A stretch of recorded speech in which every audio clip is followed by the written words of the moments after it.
How's it going, everybody? I'd like to talk a little bit about silence, which is kind of ironic if you think about it.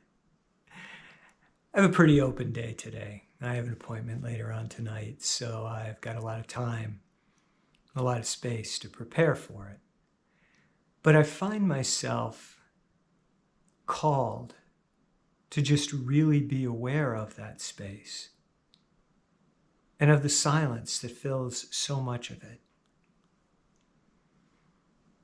When we gather for ceremony, circle work or dances or some other form of ceremony, and even in my one-on-one work or group work with others, one of the things that we take time to do is to really, really invest the space we're working in with silence, or to become aware of the silence that's already there, to open ourselves to it, to feel it. And it is a palpable presence.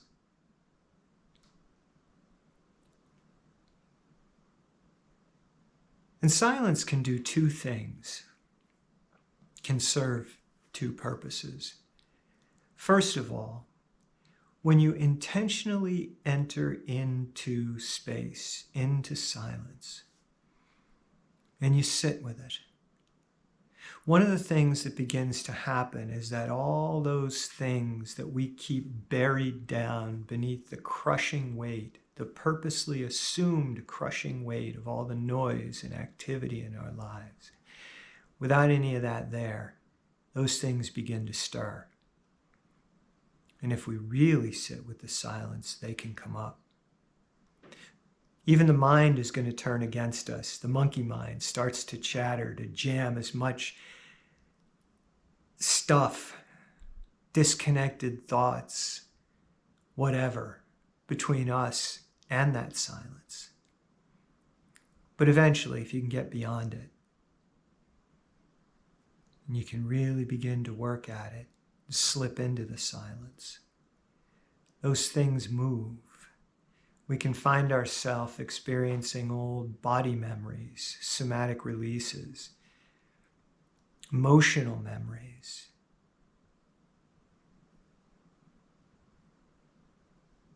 And that's the other thing that silence will do for us. It can act as a container. It can act as a vessel. And so those things that now have room to move and to come up, now because we've eliminated all the external noise, all of the external static, they have room to come out. And we get to see that. And we get to feel that. I've heard so many people say things like, I'm hanging on to my anger. I won't give up my hatred. I'll never forgive him or her for what they did to me. They hang on to that stuff. They keep it inside them, or they wrap it around themselves like armor.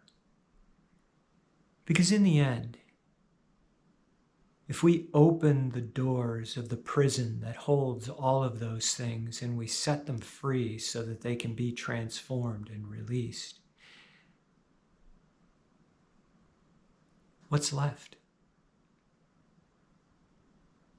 Silence. Space. Enough space and enough silence for the truth of ourselves to surface. And that's what makes silence such a hard-won ally. If we sit with it long enough, the truth of ourselves will begin to come up. And then we're left to face that and to find the gift in it. And if we can really be open to the silence, to hold and be held by it, that's when the true medicine happens. Until next time.